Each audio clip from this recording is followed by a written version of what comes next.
Sir, बदलापूरकरांसाठी एक खुशखबर आहे. Metro 5 जी आहे ती लवकरच येणार आहे. काय नेमकी चर्चा? अशी सौदा होती, परंतु आपल्याला सगळ्यांना माहिती आहे की साठी योग्य असं बोलीदार न मिळाल्यामुळे 2-3 वेळा ते टेंडर रिकॉल करायला लागलं. तर मेट्रो 14ला थोडंसं वेळ लागेल आपल्याला. येणार मेट्रो 14 आपल्याकडे निश्चितपणे, पण वेळ लागेल. म्हणून आम्ही त्यावेळेस मिटिंगला गेल्यानंतर DRN 7 आणि MMRDच्या आयुक्तांना सांगितलं की मेट्रो 5 जी चिखलोलीपर्यंत येते, चिखलोलीचं जे स्टेशन आहे तिथून बदलापूर फक्त 1.5 ते 2 किलोमीटर अंतरावर आहे. तर हीच प्रस्तावित तुमची मेट्रो 5 जर आम्हाला बदलापूरपर्यंत दिली तर खूप चांगले होईल, जेणेकरून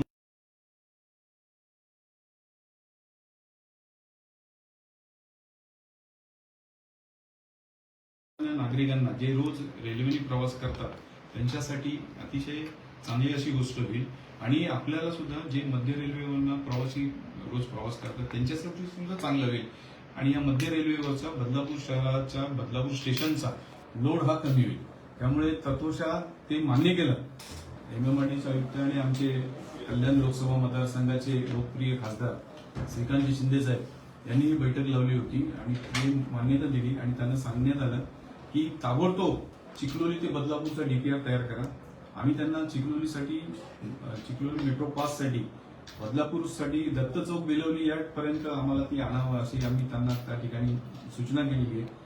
आणि निश्चितपणे या ठिकाणी आमचे शहर प्रमुख असतील, वामनदादा म्हात्रे असतील, शिक्षक आमदार ज्ञानेश्वर म्हात्रे असतील, आमदार बालाजी किनीकर असतील, खासदार श्रीकांत शिंदे साहेब असतील, आमचे गटनेते श्रीधरजी पाटील, आमचे शहर संपर्क प्रमुख संजयजी भोईर, मी स्वतः असे अनेक पदाधिकारी, अंबरनाथचे नगरसेवक होते त्या ठिकाणी, आमचे उपनगराध्यक्ष सदामामा पाटील होते, शैलेश भोईर होते, असे बरेचसे नगरसेवक, पदाधिकारी आणि मुख्याधिकारी, दोन्ही आपले मुख्याधिकारी होते, अंबरनाथचे होते आणि बदलापूरचे होते.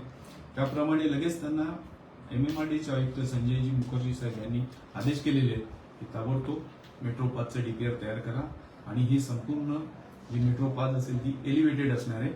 खाली रस्ता आणि वरती मेट्रो अशा प्रकारचं DPR तयार करून निश्चितपणे तुम्हाला सांगतो की आपल्याला मेट्रो 5 ही बदलापूर शहराला लवकरात लवकर उपलब्ध होईल. नक्कीच. सर, रेल्वेच्या समस्या देखील पाहायला मिळते. लोकसंख्या झपाट्याने वाढते. त्या संदर्भात आपली रेल्वेच्या संदर्भात काही चर्चा झाली का? येणाऱ्या काळामध्ये कशा प्रकारे हा प्रश्न सुटणार आहे? नाही, निश्चितपणे बदलापूर स्थानकाचं नूतनीकरण गेली 2 वर्षापासून सुरू आहे. आपण बघितलं या 2 वर्षामध्ये तिथे जे काम चाललंय ते अतिशय संद गतीने चाललंय. त्यामुळे आम्ही मागणी केलेली आहे की हे काम लवकरात लवकर तुम्ही पूर्ण करावं. तर आम्हाला डेडलाईन त्यांनी दिलेली आहे की पावसाळ्यापूर्वी बदलापूर स्थानकाचं संपूर्ण काम हे संपविण्यात येईल.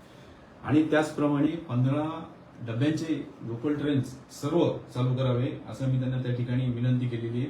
त्याप्रमाणे त्यांनी सांगितले की 15 डब्यांचे आमचं प्लॅनिंग आहे मध्य रेल्वेचं की सगळ्या ट्रेन्स त्या 15 डब्याच्याच करणार आहात येणाऱ्या काळामध्ये. त्यामुळे प्लॅटफॉर्मचं लांबीकरण करणं असेल, प्लॅटफॉर्मवर समजा तुम्हाला पत्र्याच्या शेड्स वगैरे जे काय आहेत, ज्या सुखसोयी फलाटांवर हव्यात त्या सगळ्या सुखसोयी देण्याचे त्यांनी मान्य केलंय. आणि त्यांनी असंही सांगितलं की बाकीच्या शहरांमध्ये जसं न्यू मुंबई साईडला आपण गेलात की त्याची स्थानकं किती चांगली स्थानक आहेत, त्याच धर्तीवर बदलापूर स्थानकाचा कायापालट झाल्याशिवाय राहणार नाही असं त्यांनी आम्हाला आश्वासित केलंय. आणि सांगितलेलं आहे की ज्या ज्या सुखसोयी त्या ठिकाणी समजा शौचालयाची व्यवस्था नसेल, पाणपोई नसेल, इंडिकेटर्स नसेल, तिकीट विंडोज नसतील, तर ह्या सगळ्या येणाऱ्या काळामध्ये पूर्ण होतील या गोष्टी ज्याच आम्ही मांडलेल्या आहेत. आणि निश्चितपणे बदलापूर स्थानकाला एक चांगलं असं वैभव प्राप्त होईल असं या ठिकाणी तुम्हाला सांगतो. सर, मेट्रो 5 साठी जो कालावधी लागणार आहे DPR तयार करण्यासाठी साधारण किती कालावधी असणार आहे? मेट्रो 5 चिखलोलीपर्यंत पूर्ण रेडी आहे. आपल्याला फक्त चिखलोली ते बदलापूर एवढंच फक्त आता तयार करायचंय.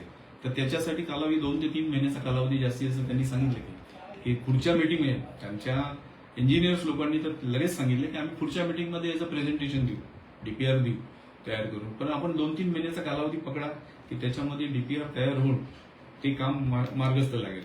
सर, शेवटचा प्रश्न. एकंदरीत आपण पाहतोय की रेल्वेचा प्रश्न जो आहे तो खासदारांच्या अंडर येतो, परंतु त्यांचं कुठेतरी दुर्लक्ष आहे असं वाटतं का? कारण अनेक नागरिकांच्या समस्या असतात रेल्वे संदर्भातल्या. कुठेतरी खासदार कमी पडतायत याविषयी किंवा लोकप्रतिनिधी एकंदरीत कमी पडतायत? नाही, निश्चितपणे मी तुम्हाला या ठिकाणी सांगेन. बघा, ज्या समस्यांसाठी BRS पक्षातर्फे त्या ठिकाणी आमरण उपोषण केलं होतं, वास्तविक प्रत्येक खासदाराची आपल्या मतदारसंघातल्या नैतिक जबाबदारी असते की समजा ते अधिवेशनात बिझी असतील तर त्यांचा कोणी प्रतिनिधी येऊन त्यांनी ते उपोषण सोडवायला पाहिजे होतं, त्यांच्या मागण्या समजून घ्यायला पाहिजे होत्या. परंतु या ठिकाणी असं काही झालेलं नाही आणि बदलापूरकरांना आता ती सवय झालेली आहे. मागच्या खासदारांचाही चांगला अनुभव आहे आणि याही खासदारांचा चांगला अनुभव या ठिकाणी आलेला आहे. जास्त काय मी बोलत नाही, परंतु खासदारांचे विषय जे काय असतील ते यापुढे आमचे शिक्षक मतदारसंघाचे आमदार ज्ञानेश्वर म्हात्रे यांनी हा विषय अतिशय सिरियसली घेतलेला आहे. त्यामुळे या पुढे बदलापूरच्या नागरिकांना आपल्या खासदारांपर्यंत जाण्याची गरज नाही. आमचे शिक्षक आमदार ज्ञानेश्वर म्हात्रे निश्चितपणे या ठिकाणी ते सोडवण्यासाठी सक्षम असतील. नक्की नाही.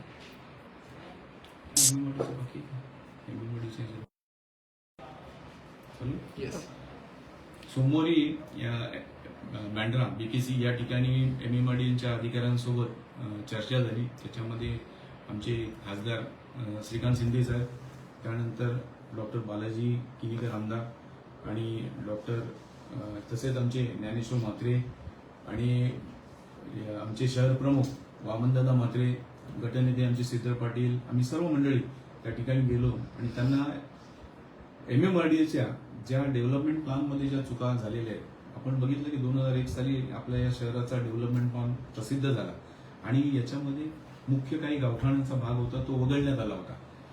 2008 साली हा डीपी मंजूर झाला. आज जवळपास 20 वर्ष उलटले, परंतु त्या गावठाणांचा प्रश्न जो होता तो काय आजपर्यंत निकाली लागला नाही. तेव्हा त्यांना आम्ही सांगितलं की स्टेशन पश्चिम साईडला वैशाली टॉकीज पासून मोतीबाई टावर पासून ते सानेवाडीपर्यंतचा भाग हा गावठाणा तो पूर्वी होता. जेव्हा आपण अंबरनाथ आणि बदलापूर ही 2 शहरं कल्याण डोंबिवली महानगरपालिकेत समाविष्ट होती, तेव्हाच्या डेव्हलपमेंट प्लॅनमध्ये ही गावठाण होती, ते वगळण्यात आलं होतं. तर ते गावठाण पूर्ववत करावं. तसंच बदलापूर गावातला महत्वाचा विषय की त्या ठिकाणी असलेलं मोठं गावठाण, खूप मोठं गावठाण आहे की ते सुद्धा या याच्यातनं वगळण्यात आलं होतं, तर ते सुद्धा पूर्ववत करावं. तसंच बदलापूर पूर्वेस स्टेशन परिसरात जिथून आपली तिकीट खिडकी सुरू होते तिथूनचा गावठाणाचा भाग, संकल्प मंदिरापर्यंतचा भाग हा सुद्धा वगळण्यात आला होता त्या डेव्हलपमेंट प्लॅनमध्ये. तर आम्ही त्यांना सांगितलं की हे डेव्हलपमेंट प्लॅन मध्ये परत पूर्ववत करावे की जेणेकरून इथले त्या गावठाणाचे जे काही बेनिफिट्स त्या तिथल्या नागरिकांना मिळतात किंवा त्यांना बांधकाम परवानगी घेताना ज्या प्रचंड समस्येला सामोरं जावं लागतं त्यातनं त्यांना कुठेतरी हेल्प होईल आणि त्या दृष्टिकोनांना त्यांनी ते मान्य केलं की या संदर्भातलं आम्ही डेव्हलपमेंट प्लॅनचा अभ्यास करून त्याप्रमाणे ते पूर्ववत करू. हा म्हणजे ज्वलंत विषय होता. वामनदादा म्हात्रेंनी यापूर्वी नगरपालिकेच्या निवडणुका झाल्या त्यावेळेस इथल्या नागरिकांना आश्वासित केलं होतं की निश्चितपणे तुमचा गावठाणाचा प्रश्न मी सोडेन. त्याचबरोबर ब्ल्यू लाईन आणि रेड लाईनचा विषय त्या ठिकाणी एमएमआरडीच्या बैठकीत चर्चेला गेला. त्या ठिकाणी त्यांना आम्हाला सांगण्यात आलं की आता त्याच्यावरची कमिटी स्थापन झालेली आहे आणि या कमिटीला जर काही आमच्या मार्फत सूचना करायची असतील त्या सूचना तुम्ही सांगा. तर आम्ही त्या ठिकाणी त्या रेड लाईन ब्ल्यू लाईनच्या संदर्भात सुद्धा आमचे शहर प्रमुख वामन म्हात्रे, गटनेते श्रीधर पाटील आणि आम्ही स्वतः त्यांना सांगितलं की गुजरातच्याच धर्तीवर आपल्याला महाराष्ट्राचा सुद्धा UDCPR मध्ये काही बदल करून केला तर आपल्याला निश्चितपणे तेच सगळे बेनिफिट्स आपल्या या नागरिकांना देता येतील आणि अख्ख्या रेड लाईन ब्ल्यू लाईनला हात घालण्यापेक्षा त्यांना आम्ही सांगितलं 25 ते 50 वर्षामध्ये जिथे पूर्वी आला नव्हता अशा ठिकाणी यांनी ब्ल्यू लाईन रेड लाईन अशा टाकलेल्या आहेत. तर ते त्यांना पटलं आणि त्यांना सांगितलं की आम्हाला फक्त काय करा की ज्या ब्ल्यू लाईन मध्ये रिडेव्हलपमेंट करण्यासाठी आपण परवानगी देतो, परंतु ते रिडेव्हलपमेंट करत असताना त्यांना TDR त्या ठिकाणी आपण देत नाही, तर त्यांना इतर क्षेत्राप्रमाणे त्यांनाही TDR लागू करा.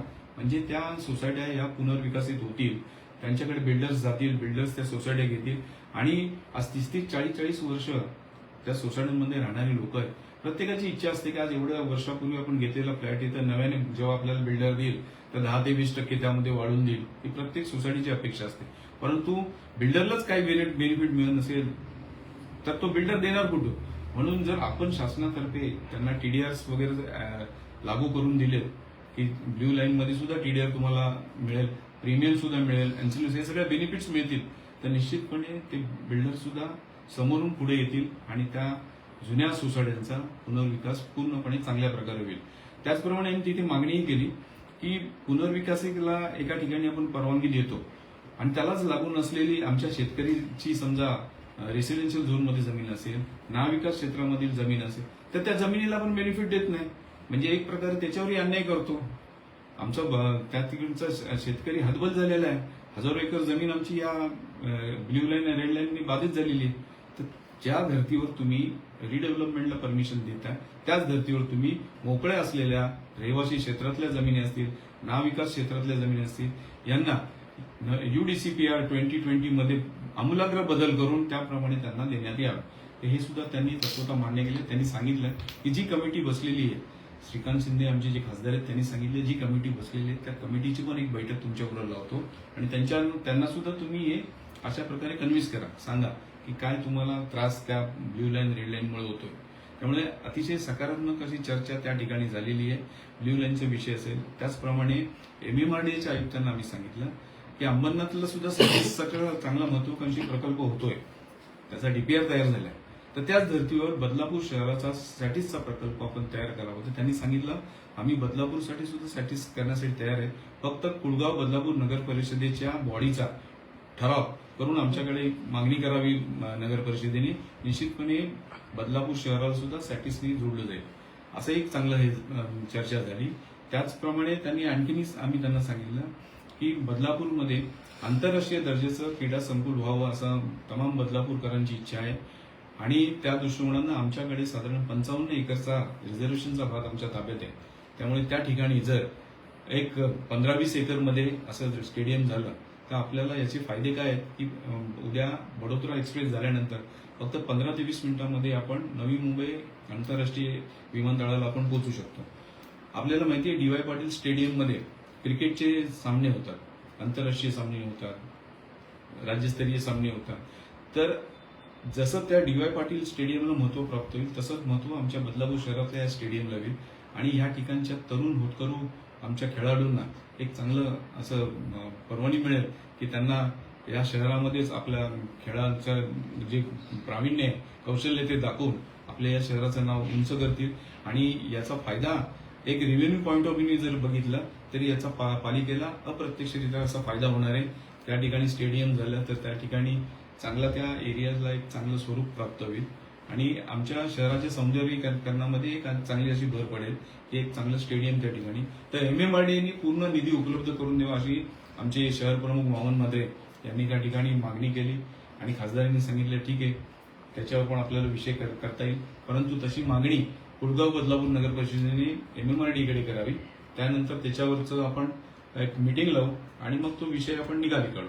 तर असं चांगले विषय त्या ठिकाणी MMRDA आणि रेल्वेचे DRM बदलापूरच्या विकासाच्या दृष्टिकोनातून बदलापूरच्या नागरिकांना होणाऱ्या त्रासापासून सोडवण्यासाठी आमचे शहर प्रमुख वामन म्हात्रे असतील, आमचे शिक्षक आमदार ज्ञानेश्वर म्हात्रे असतील, बाजूचे आमचे आमदार बालाजी किनीकर असतील, या सर्व मंडळी आणि विशेषतः या ठिकाणी मी सांगेन की कल्याण लोकसभेचे लोकप्रिय खासदार डॉक्टर श्रीकांत शिंदे यांनी या शहरांकडे अंबरनाथ असेल आणि बदलापूर असेल विशेष लक्ष दिलेलं आहे.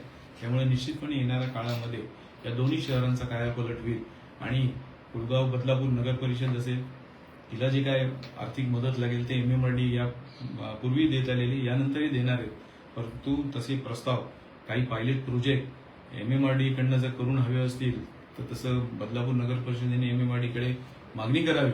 MMRDAच्या आयुक्तांनी तसं त्या ठिकाणी आश्वासित केले की निश्चितपणे चांगल्या पायलट प्रोजेक्टला बदलापूर शहराच्या आम्ही निश्चितपणे MMRDA कडनं जेवढं निधी देता येईल तेवढं निधी देण्याचं काम करू.